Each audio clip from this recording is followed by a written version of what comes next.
What is up, everybody? Welcome back to Tide Talk Live. The special edition of the show, Jake, is we're going to be looking at uh, kind of what's wrong with the Alabama football team at this point in time as they enter SEC play this weekend against Ole Miss. Just wrapped up the South Florida game, Jake. 17-3, Alabama got the win. It was far from pretty, but they did get the win, and we're just going to kind of like you said earlier in a tweet, just kind of let off some steam and give everybody our thoughts and opinions on what's going on in Tuscaloosa and kind of what they need to do to get things fixed. And we would also love to hear from you guys in the chat as well with all your thoughts and opinions. But as always, make sure you do like, share, and subscribe today. Share us on with all your Facebook friends on all the Facebook groups that are about Alabama football. Make sure you share us there. We would appreciate that. And smash that like button. And like I said, jump in the chat and let us know your thoughts and opinions. Jake, Monday evening here in Alabama. How you doing, buddy? I'm doing great, man. I wish the screen here, I get it right there. I could wake up from a bad dream because that does not seem right. But unfortunately, that's exactly what happened the other day. And other than that, man, I'm doing great. How you doing tonight? Oh, I can't complain one bit, man. Yeah, the that's not the Chat's calling. prettiest of box scores for Alabama football, but No. it kind of is what it is. And before when we decided that we were going to do this, it was before Coach Saban had made the announcement that he was going to start Jalen Milroe and that he was kind of the guy right now. So I guess we need to start there, Jake, before we even kind of talk about anything else. What's your reaction to Coach Saban coming out and saying that Jalen Milroe is going to be the guy? You know, let me first say this. As you can see right here on the bot, right to my, right beside me here, Alabama passing. You can't have that at all if you're going to win, especially in SEC play. And we got that coming up. Now, albeit Todd Simpson, I felt like got the team rolling in the second half, and we finally, it seemed like as a team in the second half, finally woke up a little bit and started imposing our will on South Florida. Too bad it took 2.5 quarters for that to happen, but although it finally did, but Jalen Milroe at this time, seeing what very little we have seen of all three quarterbacks, if we're going to have any chance of winning in the SEC, we've got to have his legs, and we're going to have, especially with the offensive line, just in disarray right now. I'm not sure what's going on with them. We'll talk about them as well. But I feel like at this point, and it may change as the season goes on and progresses, this point, I feel like Jalen Milroe gives us our best shot to win games in the SEC. Yeah, I don't think there's any question about that, and I hope that the Tyler Buckner experiment is Over. over as quickly as it began because Right. he was terrible, Jake. He didn't make terrible decisions. He just can't throw the football. Yeah. I mean, Bad. one hopper's in the flats. Mhm. He can't complete a 10-yard in. I mean, just he couldn't complete anything, Jake. And he had a chance to make one big play. Jermaine Burton didn't lay out for it like he probably should have. Right. But you mentioned Ty Simpson. I thought he relatively well for it to be his Mhm. first real action in a game that actually mattered. So Right. he did some good things, but obviously he had some things that he needs to work on, like any other freshman does. But I think it's very clear that Milroe is the Alabama's best option at this point in time, and you're going to get a good offensive game plan against Ole Miss, Jake, because they're going to score some points. I think Alabama's defense is good enough to keep them in the game against Ole Miss, but the Alabama offense is going to have to do something. Yeah, I agree, Stacey. And we got so much to talk about tonight, but I'm gonna go ahead and start throwing some positives out. And let me get my other screen here. I'm gonna show you a positive.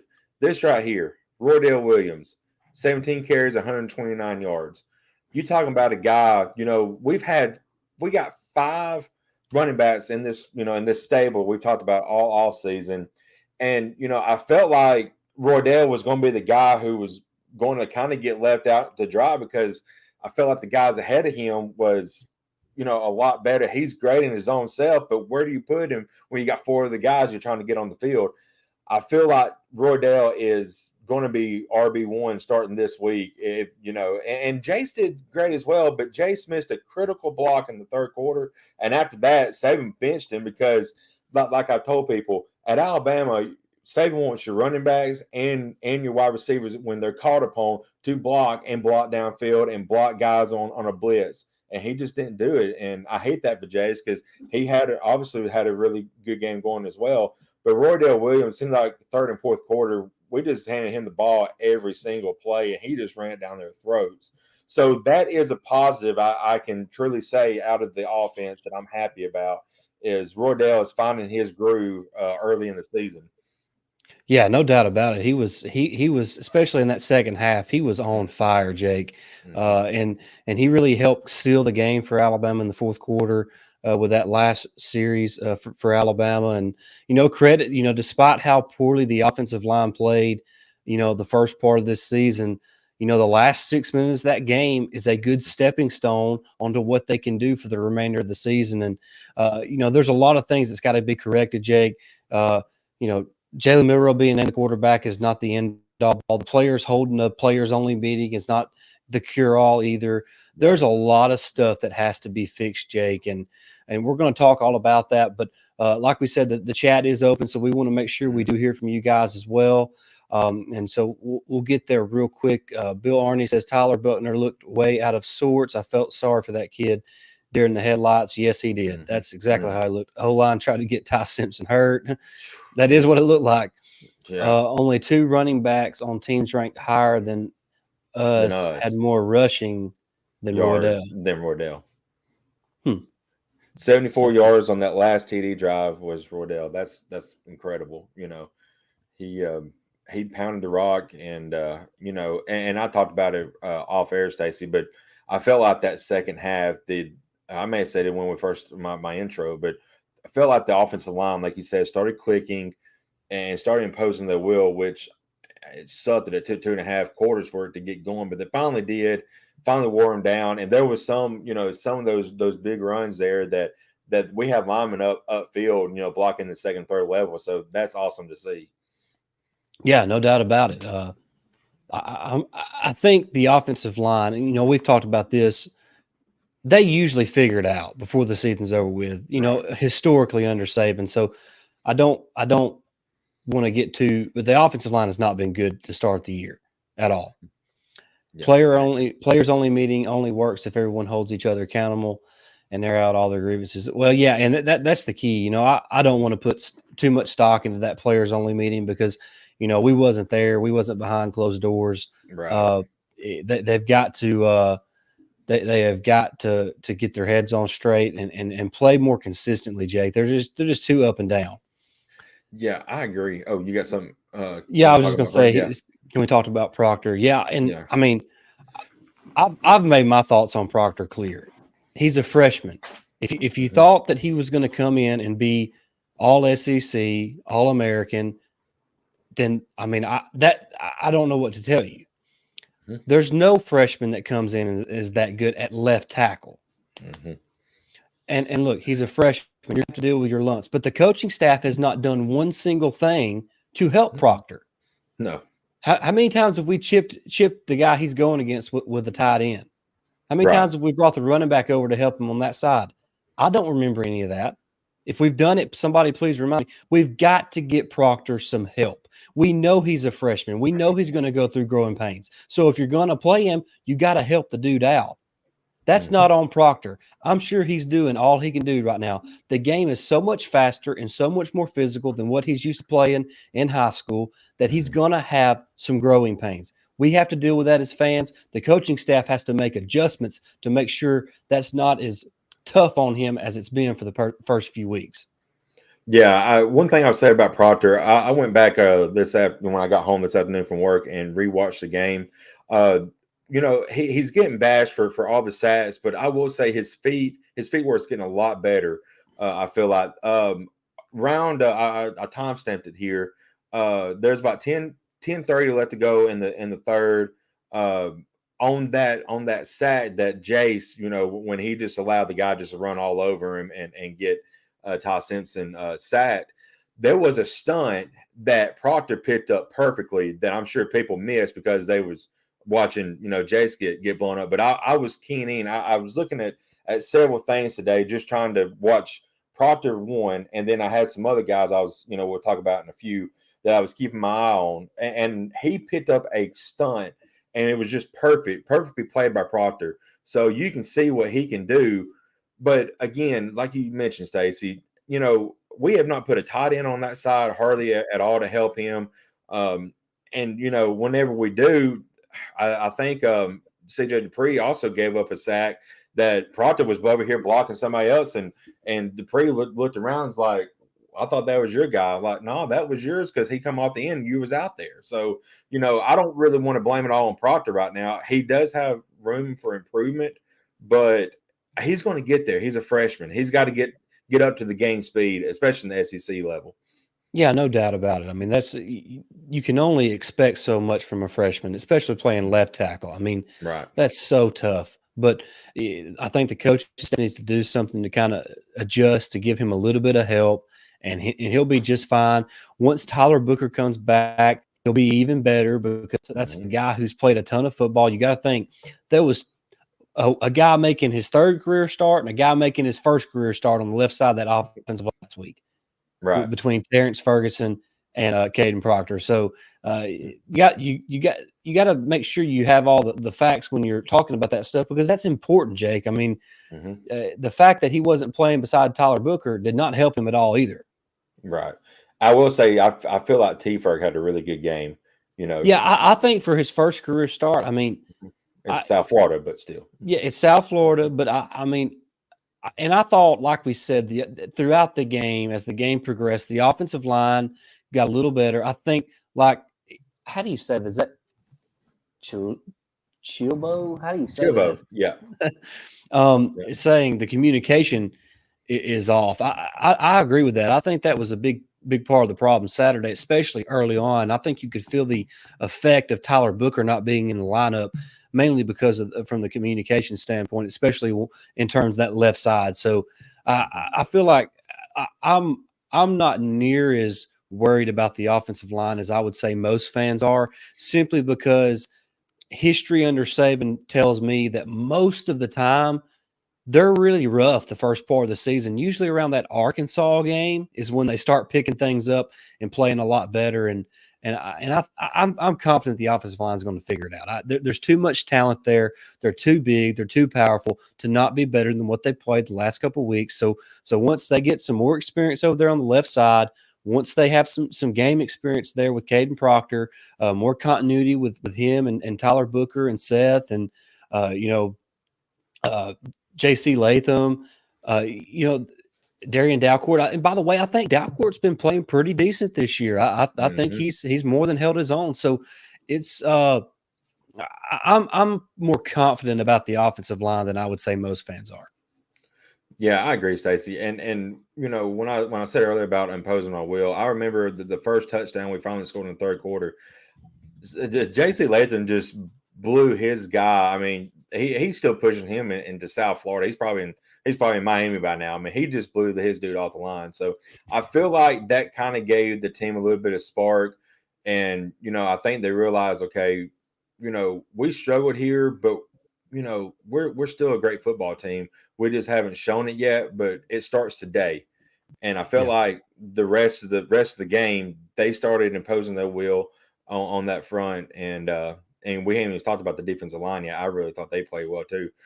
But I want to get to all that, but the title of this episode is what is wrong with Alabama football, and that's almost a question in jest, and I don't want people to take that too seriously, but Jake, if you had to pinpoint one thing, and I want people to answer this in the chat as well, the one thing that you think is the biggest issue for Alabama right now,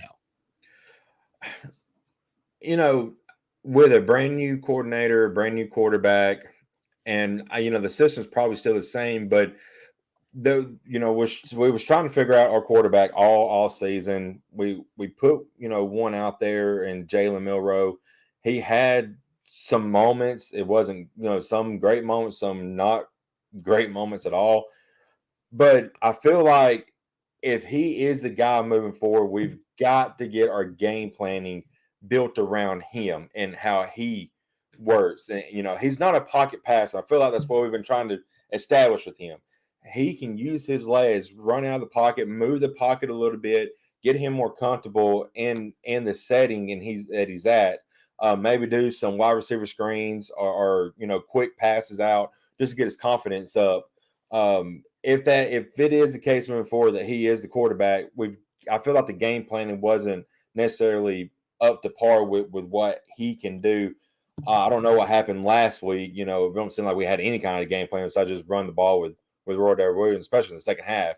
But I feel like so far I really like Tommy Reese, but I think he's still trying to get acclimated to Alabama and how they run things offensively.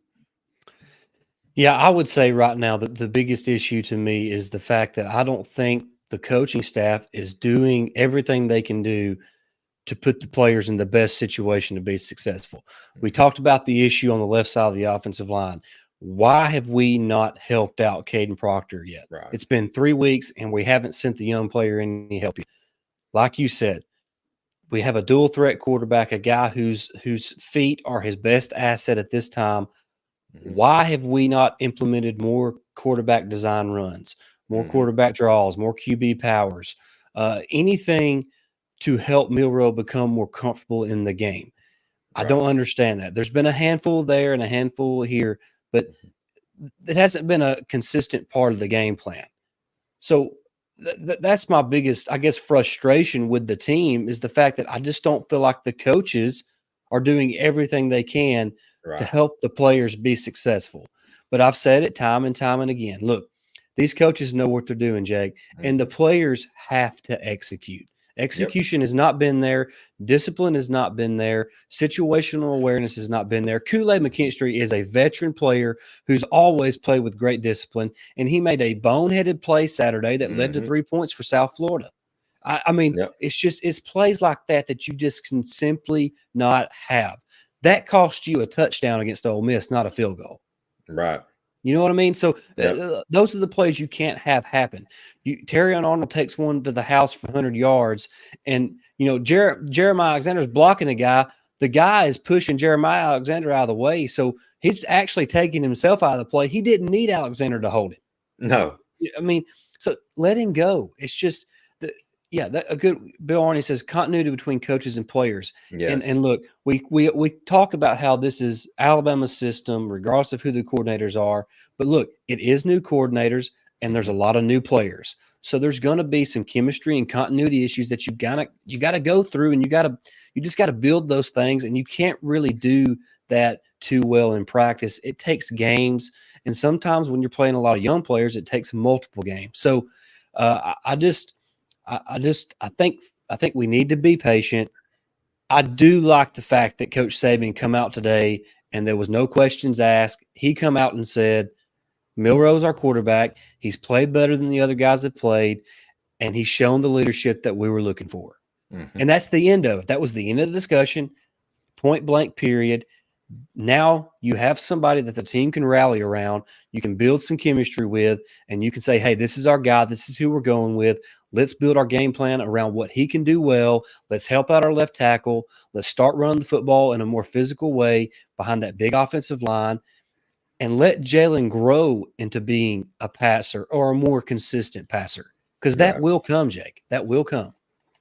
Yeah, I agree, Stacey. And, a lot of people, this is just our fan base. We just react way too crazily. But, a lot of people out there is blaming everything on Jalen Milroe. It's not Milroe's fault.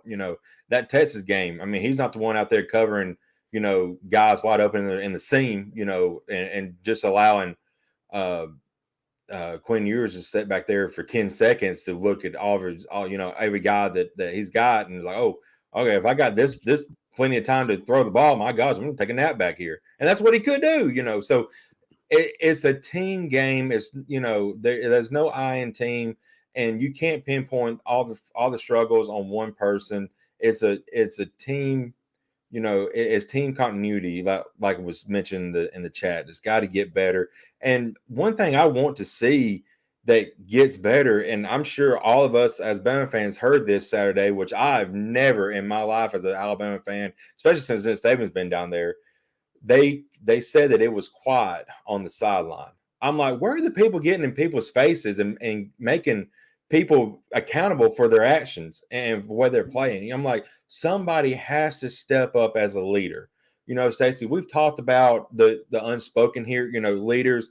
I feel like Will Anderson and Bryce Young were kind of unspoken type. They didn't really speak their mind. But we've got to have somebody step up and say, look, if you're not doing your job on the field, then get your butt over there on that sideline or go out there and do your job, and we'll go out there and win this game. We've got to have somebody in some type of leadership to do that. Really, honestly, the only excitement I saw from the team last week is from the coaches. I mean, honestly, I think his name's Cameron Hutzler. He's our special teams coach. When we had the fourth down stop on the punt, when they try to run it, he got out there. He was excited. Then I forgot who it might have been. I think it was the inside linebackers coach. I saw him run out the field. Robert Bala. Yeah, I saw him run out there really excited as well. So I feel like after the game was over, we saw that video of Jalen coming out there and congratulating Ty Simpson on the touchdown score. That's a leader. That's what we need. But we need more Jalen's. We need somebody to step up and be a outspoken leader and get this team fired up and ready to play. It just seems like we don't have that right now. Yeah, the energy doesn't seem to be there. But look, and I try not to get into things like that because I'm not there during the week at practice. I'm not standing on the sidelines with the team. I'm not in the locker room in the pregame. So I don't know the vibe. I don't know the feeling. Right. So it's hard to really get a gauge on that watching it on TV because it's just different. So, but I'm with you. It doesn't seem like there's quite as much fire as there has been in the past. But the season's a long way from being over, Jake. If Alabama beats Ole Miss, they play Mississippi State the next week. Mississippi State's really not that good. They're okay. You likely get through that one. So then you're sitting there. You're at 4-1. You're 2-0 in SEC play, and you got some very winnable games leading up to Tennessee and LSU before you wrap up the SEC schedule. So look, the season's a long way away from being over. Like Saban has said, there's not anything that the team is doing wrong that can't be corrected. Right. Now, that doesn't mean they will be corrected, but they can be. And if the players, and like you said, if the coaches and the players, like you said, hold each other accountable, that's how you make change, and that's how you make improvements. And, that's what this team needs. Yeah, I agree 100%, Stacey. And I feel like, I want to believe that it's happening, but from the first 2 weeks that I've seen, it's not a good vibe right now. It's not a good feeling, but I want to believe that this players only meeting is going to change some things, and they're going to start holding each other accountable. And I feel like you said earlier, the game plan has got to get better. We got to get some help on that left side for Caden Proctor, and then let's roll, guys. I just feel let's just roll. And what happened in week 1, Jake? We played 4 tight ends in the first 2 series. Right. Where have Robbie Oots and Danny Lewis and all those guys been? I know. Where was the targets to Amari Niblack this last weekend? Mm-hmm. Did he receive a single target? I don't think he did. That's poor coaching. Yep. Not to have Amari Niblack a part of your game plan is poor coaching. Wasn't he a mismatch, in the secondary, or was going to be a mismatch for defenses? How do you not how not game plan for him? Yeah, I mean, he has been when they target him. He's got 4 catches for 93 yards and 2 touchdowns. Exactly. Yeah. They've got to find ways to get him the ball. I agree. You got to find ways. He got one. It's hard for me to remember that. I hadn't had a chance to rewatch the game, so I don't look like on this right here. On the screen. He probably didn't catch it then. He was just targeted. Yeah, but Yeah, we got to get him the ball. I feel like a little bit more, get him more involved. Out of the receivers right here, though, States, and we talked about how great, it seems like our receivers are best, best group right now offensively. Isaiah Bond is still just, he's flashing the pan lightning. I mean, it's amazing the speed he's got on him, and he's been a real bright spot on as a receiver this year. I knew he's going to be great, but I mean, I've seen him line him up on the outside. They've got him in slot, so he's all over the field, and that's good moving forward because you get him in a slot on a linebacker, and I feel like it's coming. They ain't linebacker gonna stay on him. Yeah, Okay. no doubt about it. Yeah. I Nice. was trying to interact with the chat. Yeah. Chilbo, by the way, is Jess. So I don't know if you saw that earlier. So that's Yeah, I Jess. did. I Yeah. did see that. Yeah. Bob Rotide. Glad you're here. Ted. Um, It's all these guys. Thank you for Bill. Thank you all for joining tonight. And um, yeah, Bill. Yeah. Yeah, man. I What don't was know. so crazy about Buckner, Jake, and I think I said it at the beginning, was, it's not that he made poor decisions. It's not that he, you know, Hey, Jamie. he just could not complete passes. Whatever I reason, know. he could I not know. complete passes. Yeah. I hate it for the kid, but I don't expect him to sit the field anymore this year unless there's injuries that pop up. But I at this point I would probably put Lonergan in before I would him. But I think I heard that they want to try to save his red shirt. That's why he probably is not going to play this year, unless of course injuries happen. But Right, right. I understand that, but mm-hmm, my goodness, I don't want to see Buckner again. I've seen all I need to yeah, see from him. yeah, yeah. He just, I don't know, like you said, he was throwing it short and just couldn't make the easy pass. I think Isaiah Bond was like you said in the flat, and he threw it like at his feet. I mean, he wasn't even pressured. I'm like, oh, what in the world's going on? But Yeah, it was not very pretty. He did make that one pretty throw to Burton that Burton didn't lay out oh for like he should have.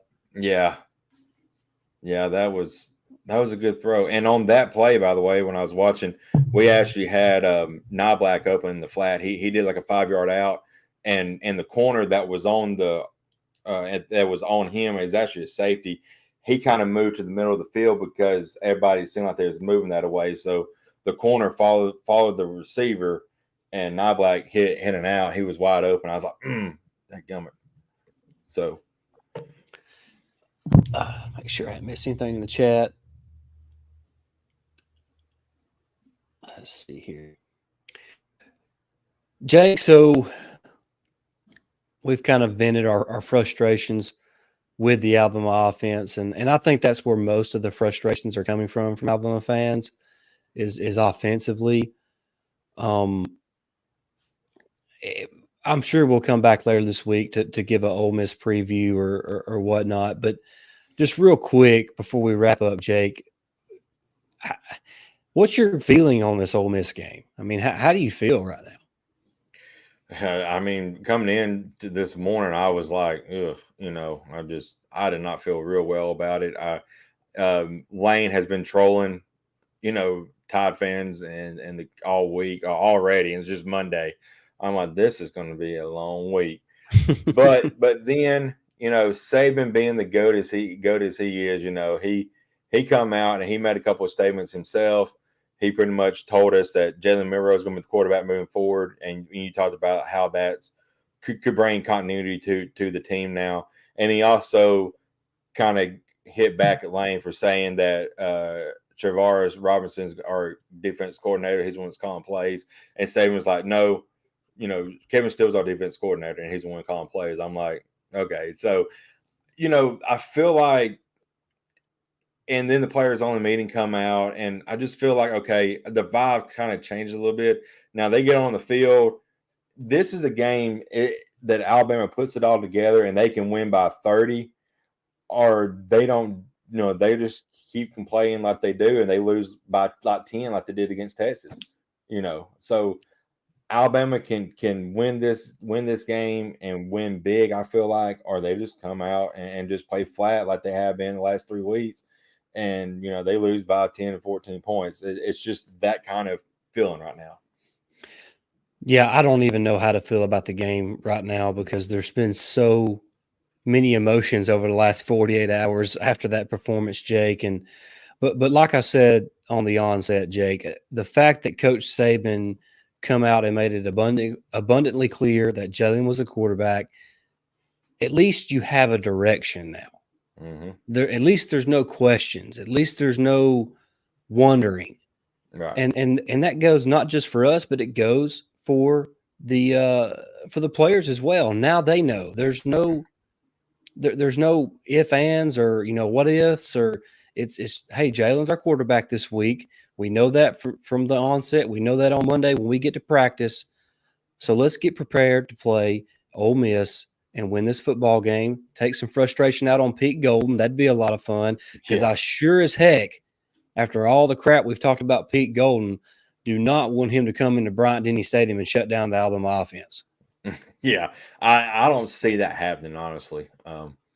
I just, the feeling is getting a little bit better because, Lane, I love Lane to death, but it just seems like against Alabama, he does some crazy things that don't work out. I mean, 4th and 27, going forward on 4th and 27 at their 25-yard line.